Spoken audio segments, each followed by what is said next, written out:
It's the cringiest thing, but I love how cringy it is because it's so true. And sometimes it's really important to remind yourself of that. Like, as cringy as this is, listen to it. This is not a dress rehearsal. This is it. One life. And it's done. Hi guys, and welcome back to another episode of Life Uncut. I'm Brittany. And I'm Laura. And it's Ask Uncut Therapy Thursday. And thank you guys, Laura and This Keeshia. episode comes out on a Monday. Yeah, but it's always Therapy Thursday. It's really changed, hasn't it? It's Therapy Monday now. But I think we have to say Therapy Thursday on a Monday because Therapy Thursday has been our tagline for like 5 years. So I truly don't think we do, and I think people are just confused now. And I'm pretty sure you are, but you're like, when you know you're wrong, but you just don't want to admit it, so you just keep on holding on strong. Sorry, the tagline that's come out of my mouth for 6 years is Therapy Thursday. So now it can be Therapy Thursday on a Monday. Hey guys, it's Therapy Monday. Is that better? Doesn't have the same ring to it, does does it? Doesn't. Fuck. No, look, I wanted to say thank you. I did have to have a day off the podcast last week because I'm Little Miss Twinkle Toes at the moment. So thank you for covering for me, Keeshia. You're welcome. I did actually say that you've got that dog in you, and that's why you're doing well at dancing. That dog in you? Who says that? When I was editing, I was like, well, people know what I mean by that. What I mean is that you've got that competitive nature to you. And so I knew that if you were going to do Dancing with the Stars, you would give it 110%.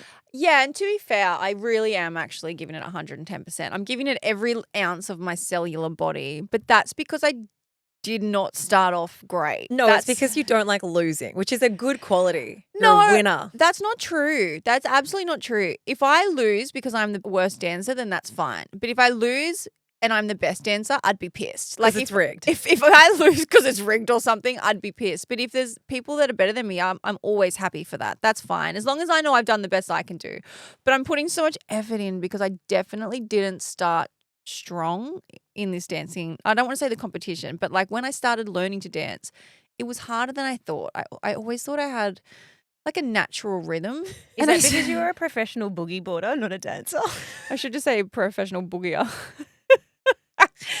But something really funny happened to me. So when you guys were filling in for me, I was on set and I was training and I was trying this new dance move. So Craig, my dance partner, has let me put a move into every dance. He's like, let me choreograph a step, which I think is very brave. You're like, I just want to do a 2-step at this point so I can catch my breath and then let's continue. No, I'm like doing parkour in the corner. Yeah, parkour. I should have asked to do parkour. I'm like, let's just sway for 4 beats so I can catch my breath. No, so I was trying to think of like these really cool moves. Now, I'm not going to completely tell you what the move is because we might use it, but it does involve me going upside down. And so you have like your dance partner, as you know, Laura, and then sometimes you have a choreographer for the whole show. So the entire show has like a main choreographer that pops around. Kelly is her name. She's done every single show. Do you know Kelly's like an urban legend of Dancing with the Stars. Kelly Abbey. Because she's done every single one, but she also, you know the movie Happy Feet with the penguins? So she had to teach all of the, because they're like CGI, but they're people who have to do the actions. She had to teach everyone how to dance like a penguin. And that was Kelly Abbey. Like I was just watching you. When you said Happy Feet, I was like, she taught the penguin?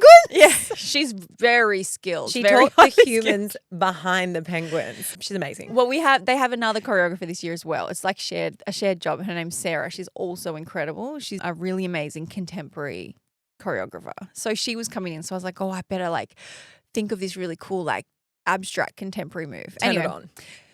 So there's no music because we're going through the dance and trying to like figure out the moves. And there's this one move that I put in where I have to like push myself upside down. So my legs are up in the air and then Craig comes in and swoops me and he does the move with me, right? I'm like on my back and there's the choreographer on one side right next to me on her knees and then there's Craig next to me. Everything's silent. Off we go. We're ready to do the move. We're coming in hot and I'm like, I'm going to nail this. So I do my thing where I go up backwards and I try and throw myself in the air as Craig comes down to swoop me.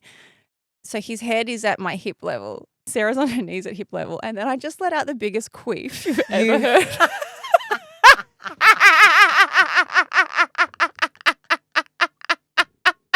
Like I have two people's heads next to my crotch and I'm up in the air and it just goes. I couldn't even finish the move. The thing that's more embarrassing is you don't want to admit which part. Like you're like, I told them. Did you say it's a queef or a fart? What's worse?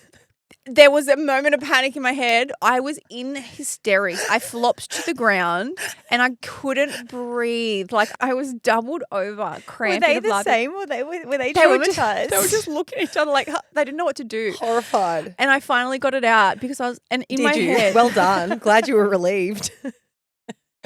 Pushed it right out. It was so big. Because you know when you like suck your legs up in the air, that just suck. It's like a vacuum. It's like a vortex. So funny. So I was like, what's the worst of the two options here? A queef, like a fanny fart, or a fart?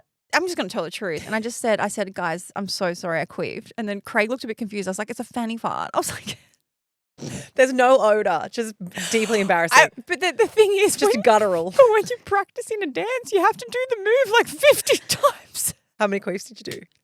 A few. It's like almost every one.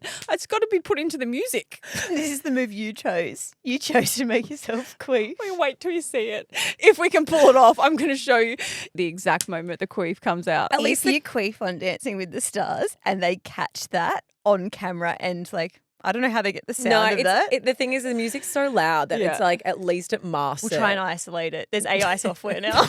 You're just going to AI me queefing. You'll be like, in real life footage. Take it.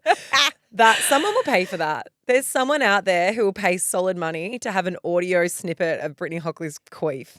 People are paying money for all sorts of crazy shit these days. I just couldn't stop. And I just thought, you can do nothing but laugh. But it was just the silence and the beauty of the moment. Like, because it's a really beautiful moment. And that's why it was funnier. Because I was like, it couldn't have happened in the jive or something. Like when you like throwing your legs around.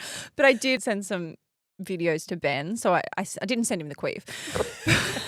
I don't think that'd do it for him. But I've been like filming and sending to Ben and waiting for his response. And I did film. He's always very positive and like, looks amazing, baby. You're going to be the best in the world, whatever. And I sent him a video of Craig and I doing this dance. And it's really like a beautiful dance.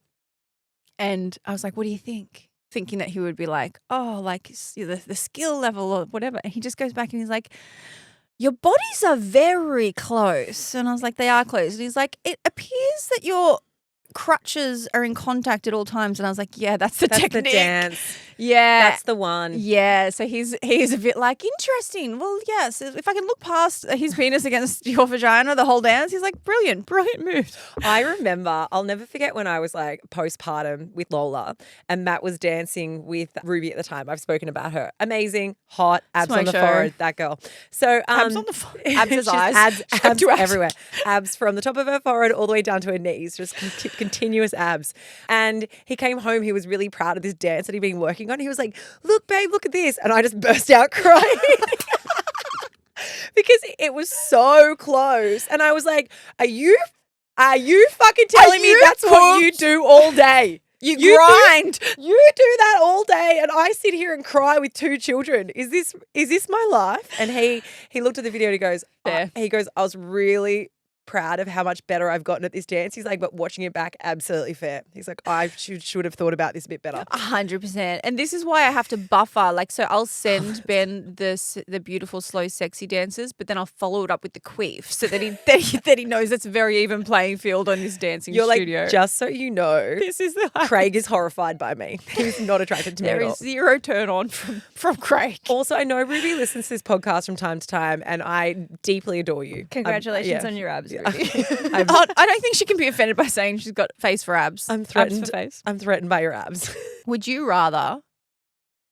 No, that doesn't work. I was going to say, would you rather have abs on your face or no abs again for the rest of your life? No abs again for the rest of my life. It's just where I'm at now, so it's fine. Would you rather? This was always one I'd go to because it's from a book I read about 15 years ago. Penises for fingers. You've asked this on the podcast 100 times. You need a new would you rather. Penises for fingers or wear a hat full of spiders for the rest of your life. You couldn't take the hat off. You had to wear it all the time and it's covered in spiders. That's dumb. I know, but it's a good one. No, I it's think dumb. you get used to the spiders. I'd pick the hat spiders. Imagine it was like this all over your head. But penis fingers, you can't do anything with that because have a lot of sex. Unless you were super turned on. I get it. It's a really hard one. You couldn't even push a button unless you had an erection. You couldn't even pick anything up unless you had an erection. Yeah. That's dumb. I really liked that one because it was one that I felt was an impossible one to choose from. What would you pick? Hat full of spiders. Would you? Yeah. You would have no friends though. Well, you wouldn't have friends with 10 dicks on your hands either. You might have a lot of friends. All right. Hey, wait, I have something quick to Oh. tell you as well. I have an update. Really big achievement in our household has happened. Okay. Lola is no longer wearing night nappies. Oh. Congratulations. Yay! Thank you. Lola. I know she was waiting for that. She was waiting for the national congratulations from all the podcast listeners. That's amazing. Haven't gotten her off the dummy yet. I know that that's fucking horrifying. Yeah, she's at school next She's, year. She she's has to get off. 15. Picky battles. No, don't pick your battles. No. That needs to go. It's got to go. It's got to go. Yeah. You need some tough love. Yes, I know I do. The problem has been there's been so many delays. Like I was like, oh, she started the new daycare, can't do it now. Oh, Matt's away, can't do it now. And it's like because of all these things that have happened, it's like delayed us doing it. Anyway. The last time you spoke about this, we got a lot of messages from people saying you should put holes in the dummy because it stuffs the suctions. So they don't enjoy it as much. I feel like it's Yeah. when you're trying to trick someone into falling pregnant. You put holes in their condoms. I think it's a bit different. Yeah. No, I that's think- what it reminded me of. Okay. Not that I've done that. I'm glad we followed your linear thought with that one. But anyway, it's been big. She's had 2 nights, no wet the beds, no nappies. That's amazing. And she feels like such a good, like big girl as she says it through her dummy in the morning when she wakes up. I did have a moment where I was like, how different our lives are the other day where I was like putting on my little bike shorts and I was like, well, I'm off to film Dancing with the Stars. And Laura's like, I'm off to buy a plastic sheet. And I was like, vast difference. It really is. Anyway, guys, it's time for Vibes and Unsubscribes. Brittany Hockley, what is your vibe? Mine's a little bit morbid, to be Same. honest. I know that you guys know what's coming, but it is a podcast. Oh, wait, let me guess. Is it a true crime podcast? Yeah, it is. It's so funny. I sent some screenshots to Keeshia the other day of something I needed to send, just a photo, and in the bottom it had showed what was playing in my ears at the time. She's like, classic, just more true crime, more murder. Like at the, you know how it plays at the bottom. It's all I listen to. I listen to like one comedy podcast, sporadic news podcast, which like no one really cares about.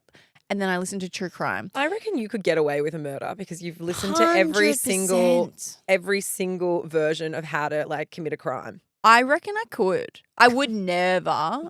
Thank God. On record. That's not a caveat that you need to include. It's like when parents say No, like you have to. It's like when people complain about their kids and they go, but I love them. If you said I can get away with murder, you don't have to say, but I'd never do it. People assume. No, because what if something happens somehow one day and I get tied to one and the FBI go back and listen and I didn't put that disclaimer in? That'd be like, that's what true. a murderer would do. Yeah, it's true. True. So it's called BTK. It's called Monster, BTK.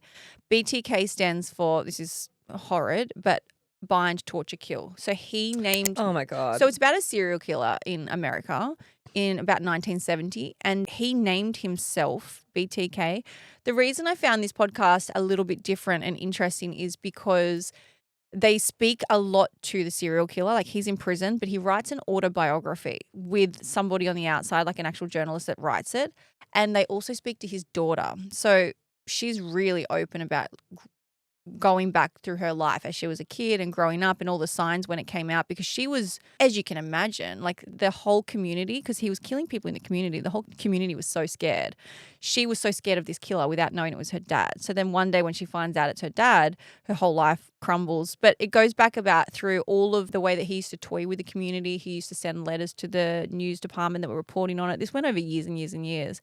Mm-hmm. But I like the point of difference for me of this one is the fact that they get his story on like how fucked up he is, but also just the perspective of a daughter growing up like that and finding out. It just had a bit of a different angle to your usual true crime, which is just someone else reporting on a crime. Yeah, I always just feel, and I'm not saying this as judgment on you for listening, I just feel deeply uncomfortable when the people who commit the crimes are involved, because I wonder, are they getting compensated for their contribution? You know, like, absolutely and it just not. makes me feel really uncomfortable. No, what happens most of the time with these people when they want to tell their stories, they're so obsessed with being famous for being one of the biggest serial killers of all time. They don't get compensated for it. He's just telling his story in hopes that it gets written and people hear about it. And that is something I battle with. We've talked about it with Jeffrey Dahmer. Like there's a part of me that hates, which is why I haven't even said his name, because I don't want his name like out notoriety for it. I'm fascinated by the stories, and I know true crime like this isn't for everyone.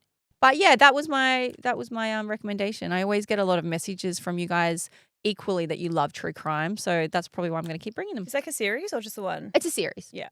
Keeshia, what's your vibe? I have something for you guys today. My vibe is that I am obsessed with Australian Survivor. I'm here to outwit, outplay, outlast, and I would like to ask you guys if you would like to be a part of the Brains or the Brawn tribe. And I think I've got 2 of Brains and 1 of Brawn, and I already know that one's going to you, Britt. What's You're this? Brawn and we're Brains, Laura. You brought me a These Survivor are buffs. headscarf. So I got a message from my friend Trin, who works for Channel 10 in PR.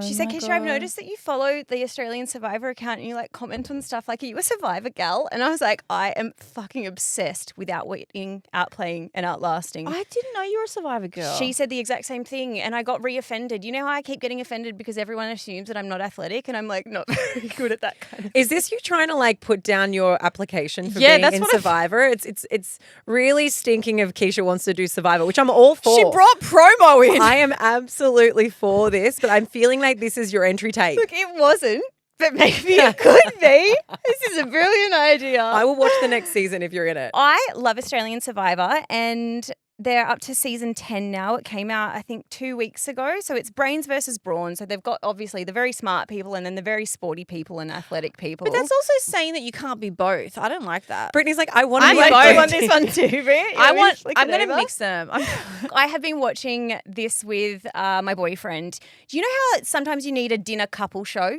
You need something that both of you can be invested in. And I know that everyone at the moment is obsessed with maths. I don't know, sometimes I can get I feel a bit uncomfortable about all the drama and watching it for, 5 or 6 straight weeks. So Survivor for me is like the antidote because I get the competition element. I feel like it's a really easy show for us to just put on while we watch dinner and we kind of bitch about the people that we don't like in there and then we talk about the people that we do and I'm obsessed with it. So yeah, my vibe for the week is Survivor. the new season of Survivor that came out. I think it started last week after I'm a Celeb, so it's on Channel 10. There's been quite a few episodes of it so far, so you'd have to go back and catch up on 10 Play. Yeah, I think we're up to episode 8 now, something like that. You can catch up. I feel like it's one of those ones that you can kind of tap in and out of. Like not every single storyline is absolutely necessary, which is good. I mean, we were talking about this in the car. I haven't loved the Australian Survivor. I really enjoy the American one because I feel like they do big plays. Like they're actually, when it comes to the trials and when it comes to like the voting, there is like strategic and very well thought out game plays that are at hand that really change the dynamic. Whereas I feel like in Australian Survivor, people play it really safe. Yeah. So I don't enjoy it as much. It's funny because I said the opposite to you, that I find the American one a little bit over the top. I'm like, oh, these people are just so obsessed with themselves. Whereas I feel like the Australian one it's just brought down a notch in terms of like cringe factor, which I really enjoy. Like I like the American ones, but I don't love it. I really, really enjoy the Australian ones because I don't feel like it's as forced or as put on. But I do agree. It's not as like meticulous and it's not as thought out or strategic. Yeah. Yeah. All right. Well, I have a recommendation for you. It's a Netflix series, 3 episodes. It's actually not a series. It's 1 season. And it is called The American Murder, Gabby Petito. Now, so many of you will remember who Gabby Petito is and you may know her story. She was a 22-year-old that was murdered by her boyfriend, Brian Laundrie. So it's a truly horrible story. And the thing that's really interesting about this is that they sit down with the 2 sets of parents. In terms of, when I say 2 sets of parents, I mean Gabby's parents. Brian's parents have been particularly unhelpful throughout the investigation, but also particularly unhelpful throughout the Netflix series as well. But the thing about Gabby, I also think the reason why the world had such an interest in her, she was so young, she was so beautiful, but also she had captured so much of her life across social media, and she'd also started to create this travel blog. She'd only produced 1 video that was actually released prior to her death. But the thing is to create this documentary, there is so much content. So you get a real insight as to who she was and what her life was like and what she set out to do. And here is this 22-year-old girl on the cusp of starting her life, and it is so incredibly tragically cut short by her boyfriend that she had at the time. For those of you who do know, he died by suicide after it was found out and came to life that he was at fault for it.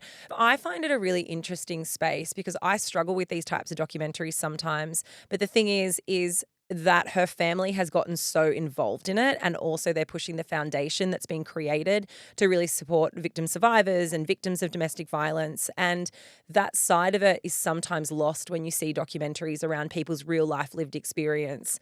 Exactly like you were saying, Britt, often it's just the telling of the story, but it doesn't have a purpose. And this one really does feel like it has a purpose. But I think a really cool thing about this, off the back of the documentary, so Gabby's dad, Joseph, has not only started a foundation to help find missing people, but he's really lent into something called missing white woman syndrome. So what you said, Laura, this got so much attention because she was young, white and beautiful. Now, her dad, his whole foundation, he partners with Black and brown families of missing people to help give them the media coverage that they deserve, because he was so disgusted. Obviously, he was so grateful for the media coverage that his daughter got, because he was trying to find her, obviously, save her life, work out what happened. But he couldn't believe the disparity of the media coverage other families were not getting because of their race. And I think that that's really cool. He's trying to really equalize the level of media coverage people get despite your socioeconomic status, your location or your race. And I think that off the back of what he has gone through is really amazing. Yeah, not even just media coverage, but also like how serious the police take the investigation around it. Well, yeah, the whole thing. Yeah, often people who come from different walks of life are thought of as being runaways, or they've thought of as being just like, you know, they've tried to up and leave and there's no trace of them, but there's not, the question as to why that's happened is not investigated like it is when a beautiful white girl goes missing. Yeah. Look, yeah, it's available on Netflix. It is called The American Murder, Gabby Petito, and you could watch it easily in a night. So that's the recommendations. Let's get into the questions. Okay, question number 1. I have recently rekindled a relationship with my previous on and off fuck buddy 5 years on. We've been talking now for about a month, going on dates, getting to know each other again on a deeper level to what we ever have in the past. This time it just feels different. We are both opening up a lot more about how and what we are feeling. He says we're just feeling things out, which is true, but realistically, I have always had more of an emotional attachment, regardless of how casual we kept things for those 5 years. So my question is, how long do I allow him to make a decision? After 5 years of on and off, I don't want to put a timeline on things, but I also don't want to potentially allow myself to be strung along. Sorry. You are strung, Sorry. baby. You are Stop. strung. It's already too long. 5 years.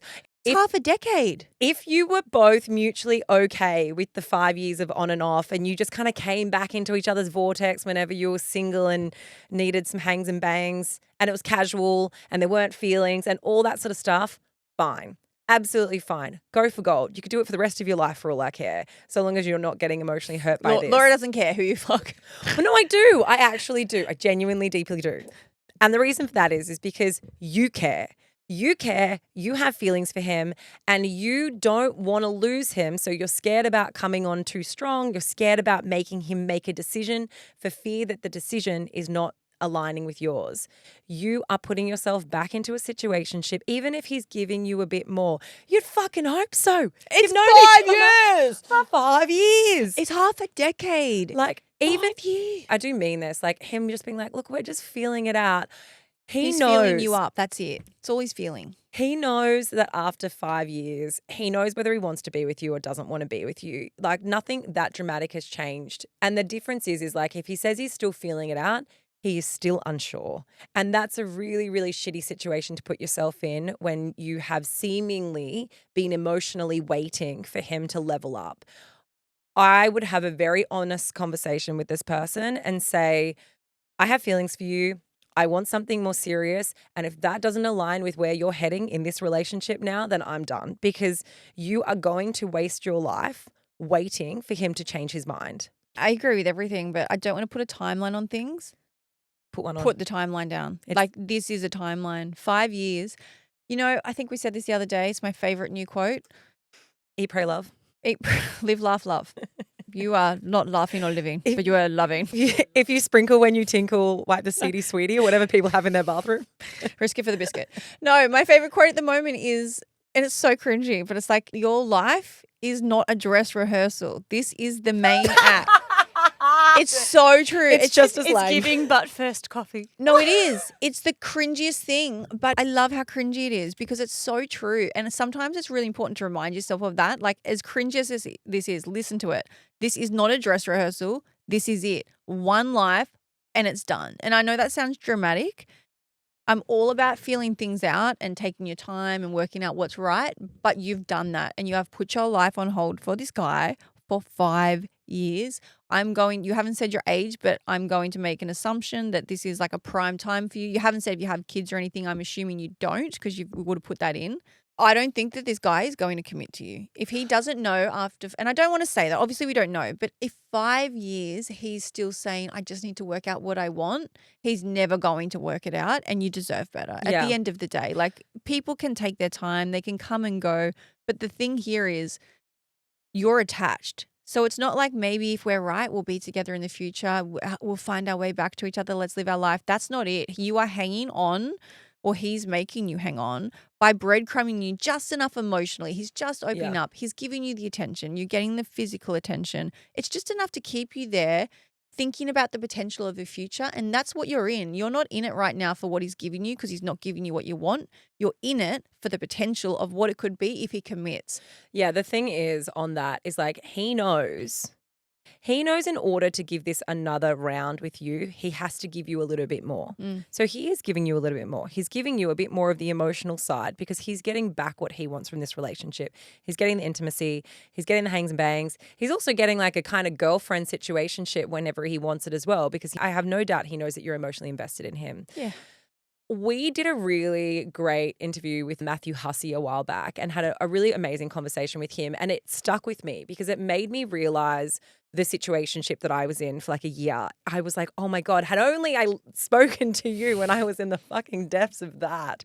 So what he said is, in terms of like your relationship and when you're dating someone, and like what I mean by that is like if you're seeing someone and all of their physical actions and the things they're doing are saying that they want to be committed to you, but their words are saying that they're not. So if he's saying, I'm just feeling things out, I don't know, or he's giving you doubt, he is jeopardizing the possibility of the two of you being together, right? He is jeopardizing that, but he's trying to reassure you with the physical, but he's telling you, and that's an inconvenience to him. If somebody's physical actions are implying a relationship, but their words are an inconvenience and could end the relationship, you listen to their words over their physical actions. And it's because it's a risk for him to say those things, but he makes it up with all the ways that he's treating you. And I hope I'm describing that properly and in a way that's like understandable, but it put me back into my situationship where I was dating a guy for over a year, and I just thought, because we saw each other like 5 nights a week, we had dinner together all the time, like we had the emotional relationship as well as the physical relationship. Just no label. But no label. And he was always like, I'm not ready to be in a relationship. I don't want a girlfriend. But then he treated me exactly like you would treat a girlfriend. It's just code for like, hey, I really like you, but I also want to keep sleeping with other people and I want it to be okay to do that. Totally. Not enough is the thing. He didn't like me enough. You know, he was like, I'm not ready for a relationship. Work is so busy. So all the things he was saying to me were an inconvenience. And there was heaps of times where I called it and then he would come back and then like, you know, he would treat me like I was his girlfriend. And so I'd kind of assumed that we were kind of heading towards that. But then he'd say the same thing. Oh, I'm not ready for a relationship. Guess what? We broke up after a year and 4 months of dating. And very shortly after, he got into a relationship with the woman he's now married to and has babies with. Like the things that people say that are very inconvenient to them are the things that you have to listen to. And it wasn't that he didn't want a relationship. He just didn't want one with me, and that's okay. Yeah, the saying that we've always lived by, actions speak louder than words, has to have those like 2 asterisks next to them. Because like sometimes, I can't talk today, I'm so tired from dancing. So, do you guys know I'm doing Dancing with the Stars? Are you doing Dancing with the Stars? Yeah, very similar to how Matt was in the jungle. Are you doing Dancing with the Stars? Yes. Hi everyone. I can't wait for us to have to push votes for Dancing with the Stars now. I did say It's only if I'm in the final though. You don't have to push it the whole way. It's just one night I'm going to ask you guys to vote. No, that saying like actions speak louder than words does have to come with like disclaimers, because sometimes that is true. Sometimes we'll say he's not showing you whatever, and that works. But a lot of the time in this situation, it doesn't work. Like his actions are showing you, but his words are not. But I think like you need to go and live your best life. I hate that I'm going to say this, but it is true. Specialists have told us this, relationship specialists, psychologists have told us this, human behaviorists have told us this, our friends have told us this. If you make yourself readily available to him, he's less likely to want to commit to you. And I hate it, but it is the raw truth. If you pull away and start to say, you know what, I'm not going to just wait around for this. I'm going to go and live my best life.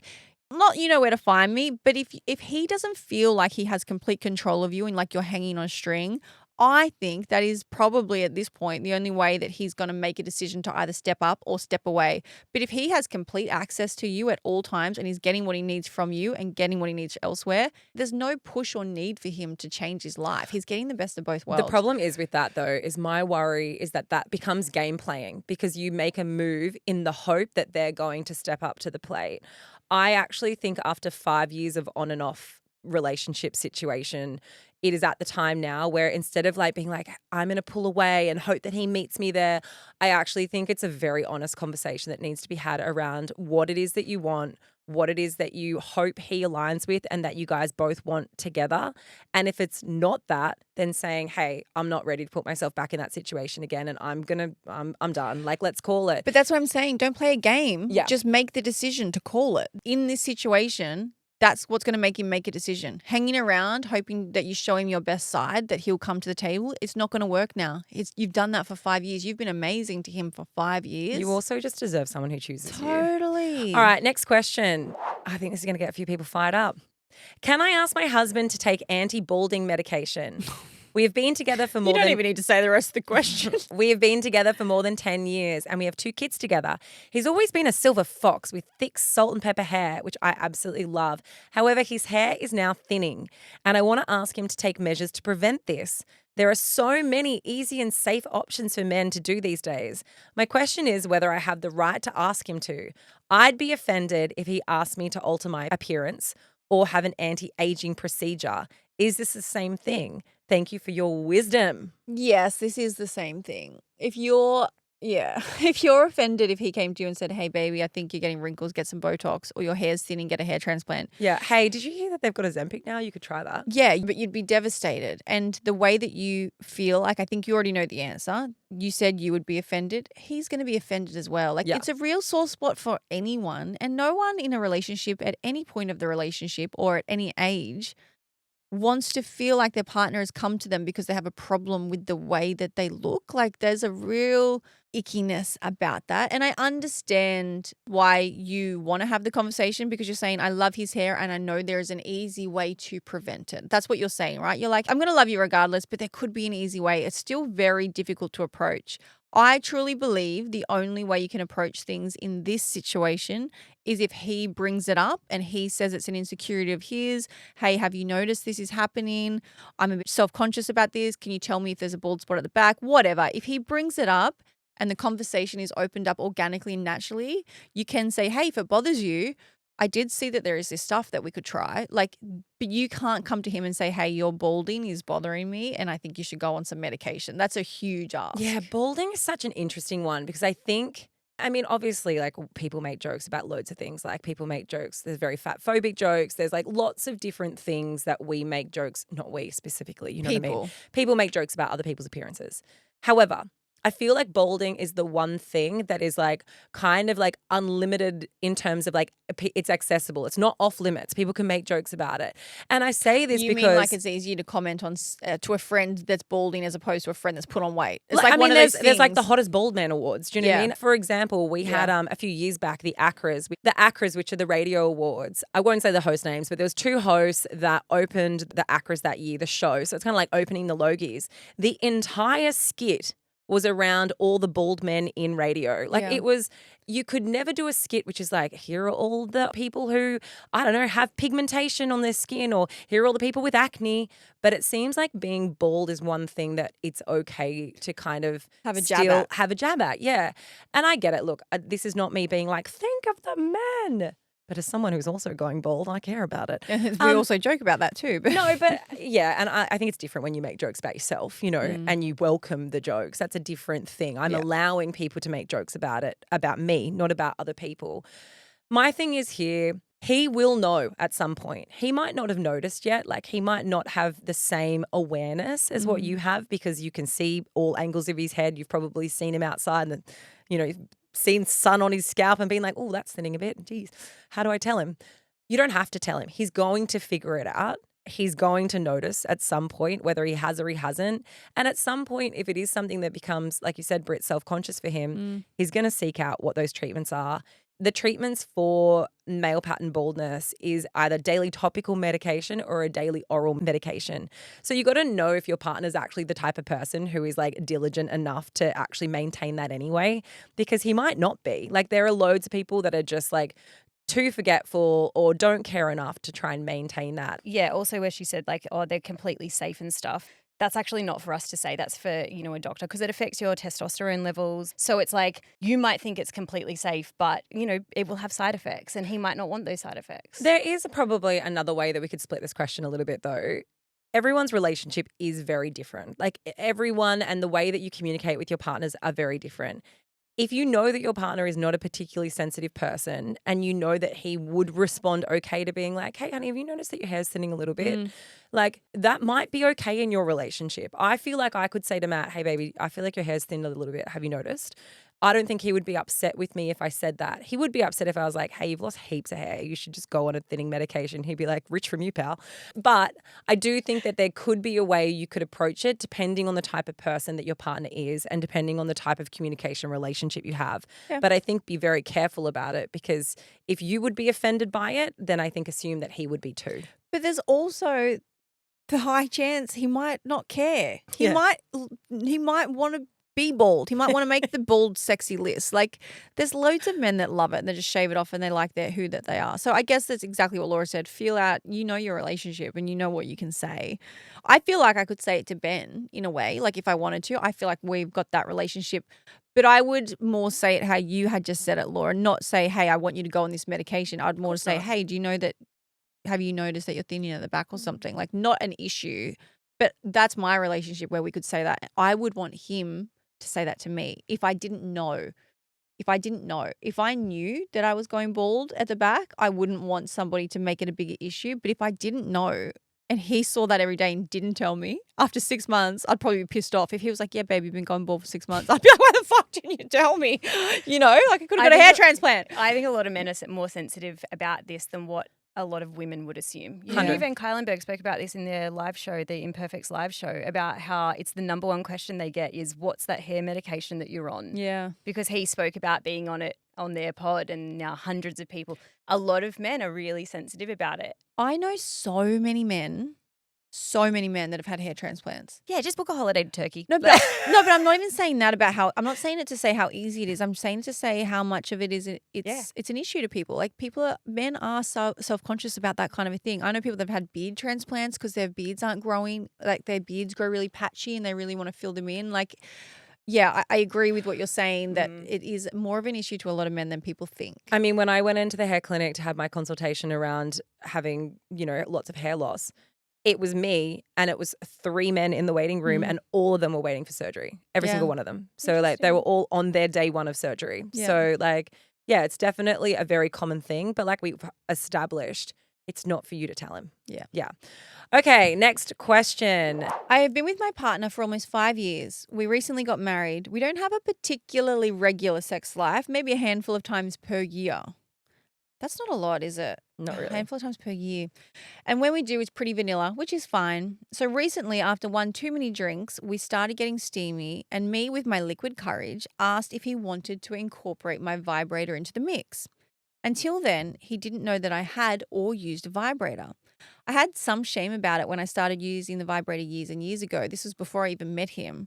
But I slowly realized how normal it was. Fast forward to when I asked my partner if we should start trying to use it during sex. He was immediately shocked and shut it down.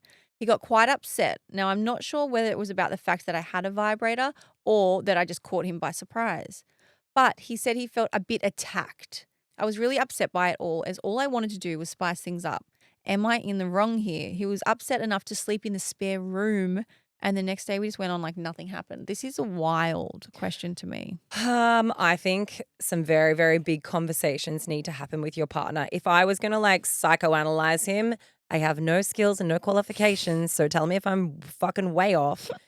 There's not a lot of sex that's happening in your relationship. A couple of times a year is, and if you're both fine with that, that's absolutely fine. But if you're not fine with that, and maybe he isn't fine with that, maybe he would like to have more intimacy with you, maybe he would like to have more sex. And then this to him is like, oh, you are doing it. You're just not doing it with me.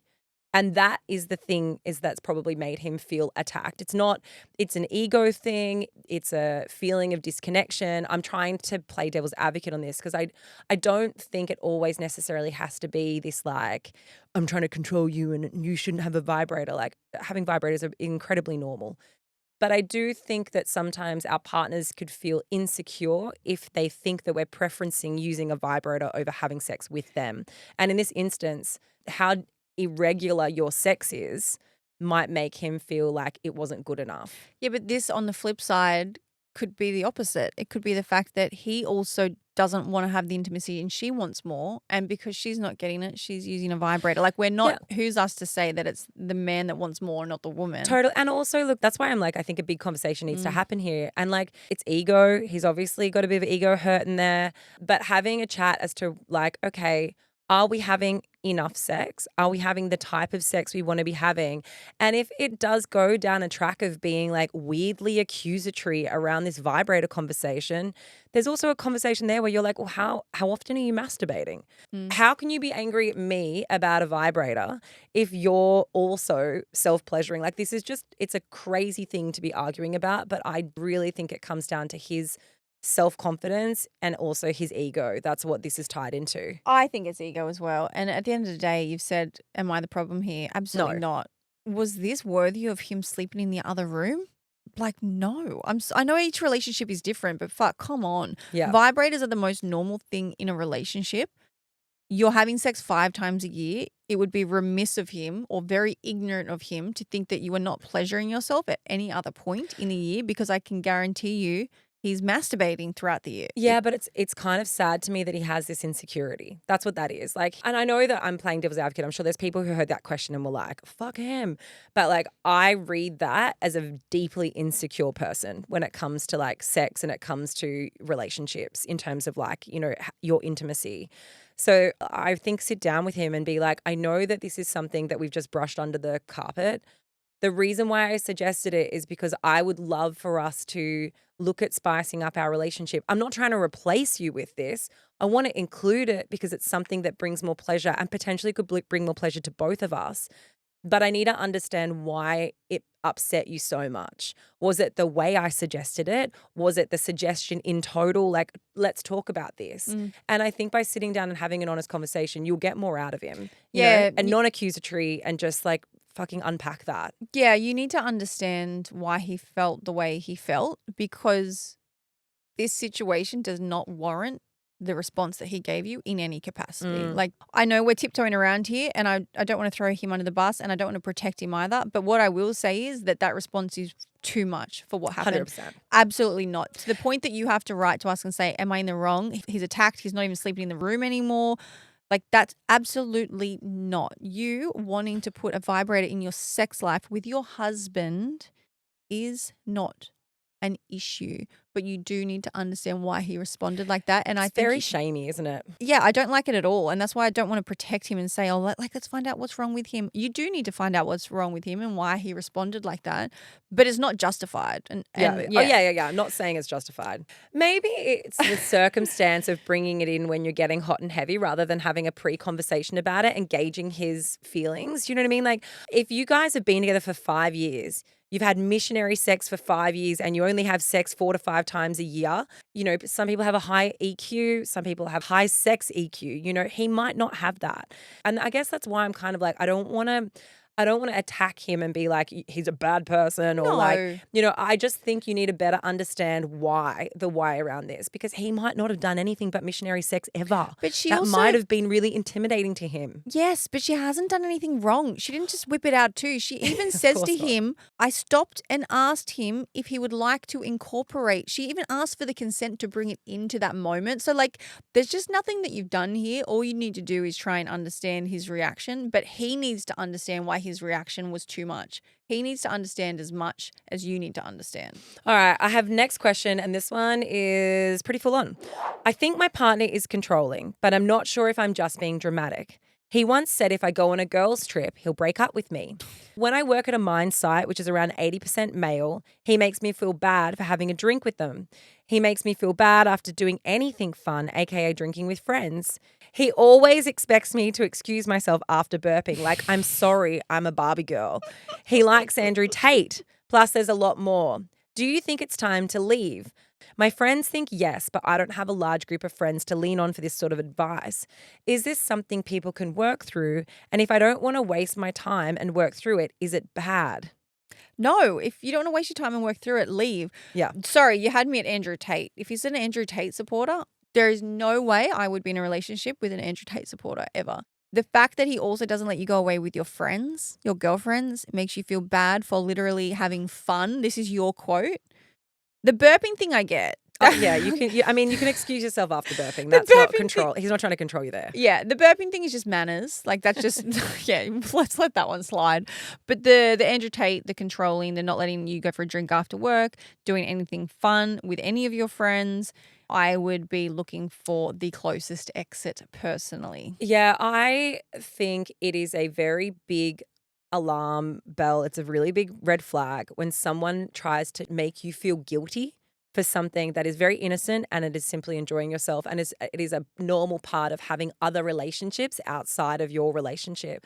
If that's hanging out with friends, if that's speaking with colleagues, whatever that looks like, if your partner is making you feel guilty for doing those things when you have done absolutely nothing wrong, it is like a slow erosion, because the problem is what happens often in those situations is that you go, God, it's easier to either just not do it because I can't be bothered with the argument at home. So then you stop hanging out with your friends because you can't be bothered to have the disagreement or the argument.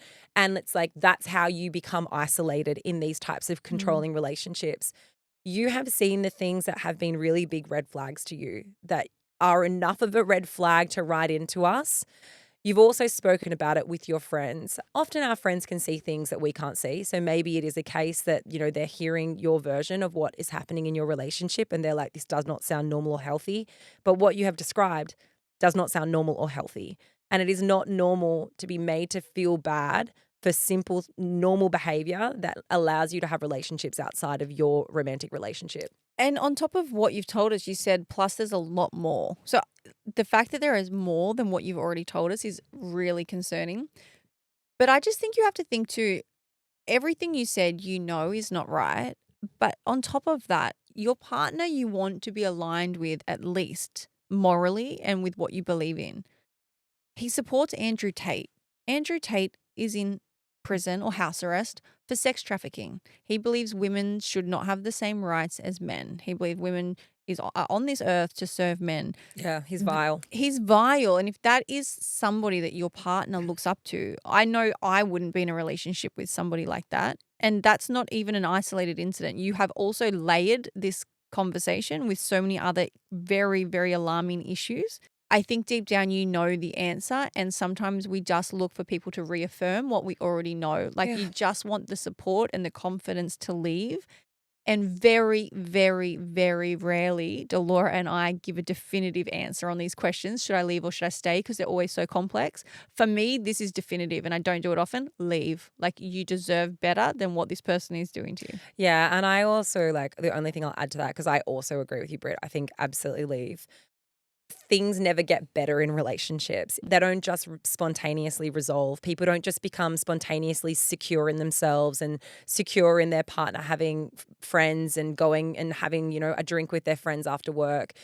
The fact that you work in a male-dominated industry and that is really unnerving for him just shows that this is going to be a type of behavior that will become more controlling, because he's not going to get more secure. He's only going to get more insecure, and that's when more controlling behavior occurs. It also upsets me and makes me angry the more I read this, because as women, and I don't know if he has been gaslighting you into this or if society gaslights us into being like this, but you have told us all of these things and you've literally said, I'm not sure if I'm just being dramatic. The fact that you think someone controlling what you do, when you do it, if you can have fun, if you can go out after work, if you can go out with your friends, the fact that we still think and have to ask ourselves, am I overreacting? Yeah. Am I being dramatic? Like you are absolutely not. And this narrative and this conversation has to stop. This conversation where we second guess everything that we do when we are made to feel like this I've just had enough of it. That's why I'm like, I'm just going to say fucking leave. Yeah, He's I not agree. for you. I agree. Look, I mean, that's it from us, guys. If you have a question for Ask Uncut, send it on into our Instagram at Life Uncut Podcast, or you can send it by email if you absolutely desire. We also have a YouTube channel, so you can go and watch all of our episodes on YouTube. They're fun to watch if you haven't seen it yet. Well, you get a whole different little. I feel like it's a very different vibe watching it on YouTube versus listening to us in your ears. Yeah, 100%. And you know the drill. Tell your mum, tell your dad, tell your dog, tell your friends, and share the love because We love love.